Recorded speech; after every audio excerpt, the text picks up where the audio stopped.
Que o amor e a paz do Mestre Jesus esteja conosco, hoje e sempre. E nos imaginemos agora recebendo uma carta ou um WhatsApp diretamente de Deus. O que será que ele teria para nos dizer nesse momento? E essa carta, esse WhatsApp, começa com 3 perguntas. A primeira delas: você está disposto a mudar? Pare de verdade, respire fundo, procure um lugar tranquilo e faça essa reflexão da melhor maneira. E ainda, você se sente satisfeito com você mesmo e amoroso? E a pergunta mais interessante: você acha que não precisa mudar e rever coisas importantes na sua vida, na sua conduta e na sua personalidade? E que a responsabilidade, a culpa mesmo, por tudo que está acontecendo na sua vida é dos outros? Se essa é a sua atitude, é tempo de fazer uma faxina, de virar do avesso a sua maneira de pensar, a nossa maneira de nos comportar na vida, de agir, rever esses conteúdos. E a orientação nessa cartinha que Deus nos manda no dia de hoje é o seguinte: depois que você tiver tirado para fora todos os pensamentos, sentimentos, analisado os seus comportamentos, e não precisamos ir muito longe, basta ir nos últimos 10 dias, por exemplo, que nós coloquemos de volta então tudo que nos sirva e que faça bem para a gente. É exatamente tudo que tenhamos necessidade, que não fiquemos com nada que nos faz bem e nem que seja supérfluo. Muitas vezes acabamos fazendo a faxina, nas nossas casas, numa gaveta, numa caixa, num armário, e exatamente com o objetivo de não usar mais aquilo que nos serve. A oportunidade de fazer isso com os nossos pensamentos, com os nossos sentimentos e atitudes, também não deixa de ser interessante nos dias de hoje, não é verdade? E Deus termina essa carta de uma maneira muito bonita, dizendo o seguinte: quanto mais vazio nós estivermos, melhores, porque só aí teremos espaço para ser preenchido novamente. E é quando você não tem nada e se sente completamente vazio que eu posso me aproximar. Portanto, ele complementa: não se desespere se você se sentir despojado de tudo. Sabe quando temos a sensação que até o chão nos falta ou que não temos o apoio necessário de quem precisamos? Então, Deus nos diz: chamem a mim e eu lhe darei o reino. Eu não nego nada às almas que me procuram. A minha ajuda e orientação se pede com verdadeira humildade e amor. Então, o trecho da explanação de hoje, são palavras de Jesus, escritas por Mateus, no capítulo 13, versículo 27, tem a seguinte pergunta: Senhor, não semeastes boa semente no teu campo? Como então está cheio de joio? E a reflexão que precisamos fazer hoje juntos é: por que será que isso ocorre? Por que ainda temos dificuldade em separar o joio do trigo e discernir o nosso comportamento para o bem e para o mal? Ou muitas vezes porque já discernimos aquilo que não nos faz bem e ainda assim caímos em tentação, atuando naquelas questões que nós nos orgulhamos pouquíssimo, não é verdade? No Livro dos Espíritos, de Allan Kardec, na questão 114, ele faz a seguinte pergunta para os espíritos: os espíritos são bons ou maus por natureza? Ou são eles mesmos que procuram melhorar-se? E a resposta é muito clara: são os próprios espíritos que melhoram, e melhorando, passam de uma ordem inferior para uma ordem superior.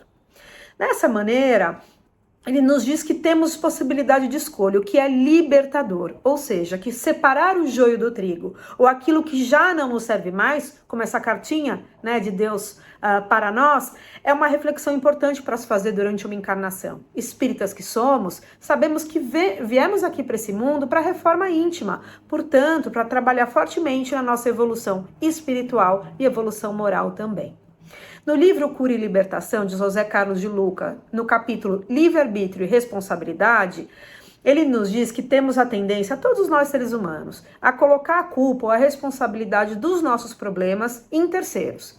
Muitas vezes no chefe, no empregado, no professor, no parceiro, na parceira, no parente, até no governo muitas vezes. E ele complementa que até os espíritos inferiores não escapam dessa acusação de serem os responsáveis pelos nossos tropeços. No entanto, conforme essa historinha inicial, nós estamos entulhando nas nossas vidas, através dos nossos pensamentos, comportamentos, coisas que não nos servem mais e que na verdade nunca serviram. E através de abrir espaço para essa renovação, que Deus, que o Evangelho de Jesus pode se fazer vivo na nossa vida. Porque se nós não mudarmos, o entorno não vai mudar como mágica. É aquela famosa frase, se eu não mudo minha vida, nada muda. Se eu fizer as mesmas coisas que fiz até hoje, eu terei os mesmos resultados. Então, o convite, inclusive, é que não nos ocupemos sendo juízes ou analistas da vida alheia. A reforma, ela é íntima, ela é interior, é o que cada um de nós pode, com muita amorosidade e humildade, fazer por nós mesmos.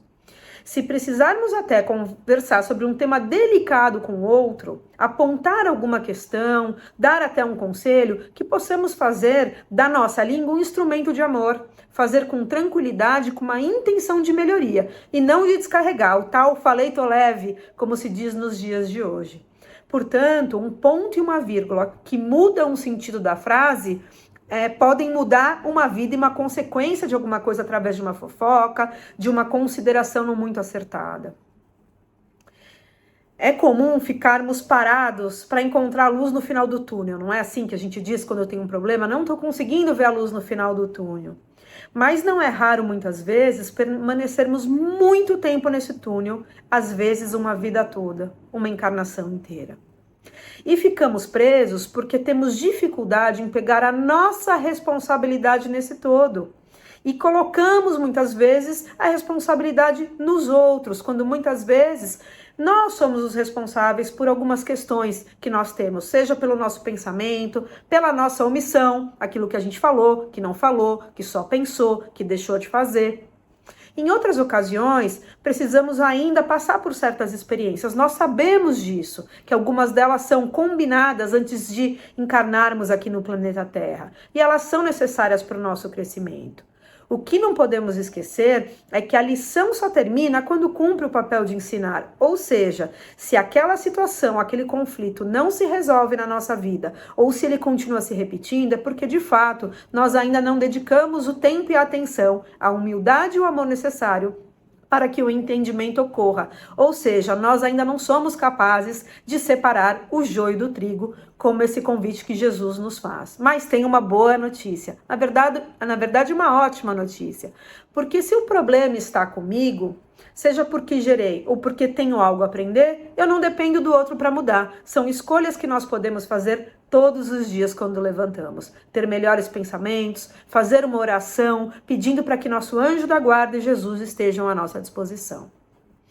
Ainda, nós não estamos sozinhos. Sabemos que temos um mentor de luz, um anjo da guarda, que nos acompanha por toda a nossa jornada aqui na Terra.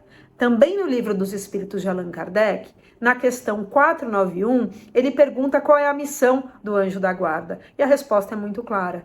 A missão do anjo da guarda é nos dar bons conselhos, consolar as nossas aflições e sustentar nossa coragem na vida. Olha que lindo. E todos nós temos esse anjo guardião ao nosso lado do momento que nascemos, no nosso desencarne, muitas vezes por diversas encarnações.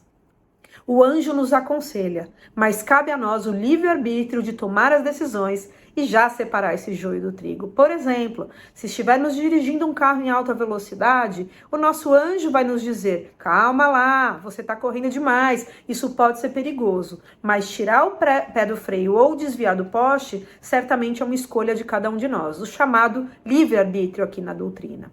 Ainda podemos ser anjos de nós mesmos. Já pensamos nessa perspectiva? Que afinal de contas, quem estará conosco por toda a eternidade somos nós mesmos?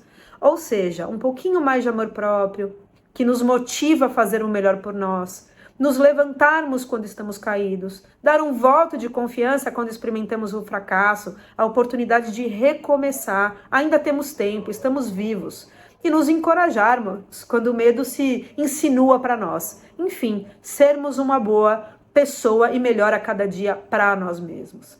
Então, aceitar o convite de Jesus significa buscar o maior entendimento de nós mesmos, por meio da doutrina espírita, separando o joio do trigo primeiramente em nós e depois nos outros, mesmo que aquele outro seja alguém que muito amamos, assim como filhos ou parentes ou amigos muito queridos.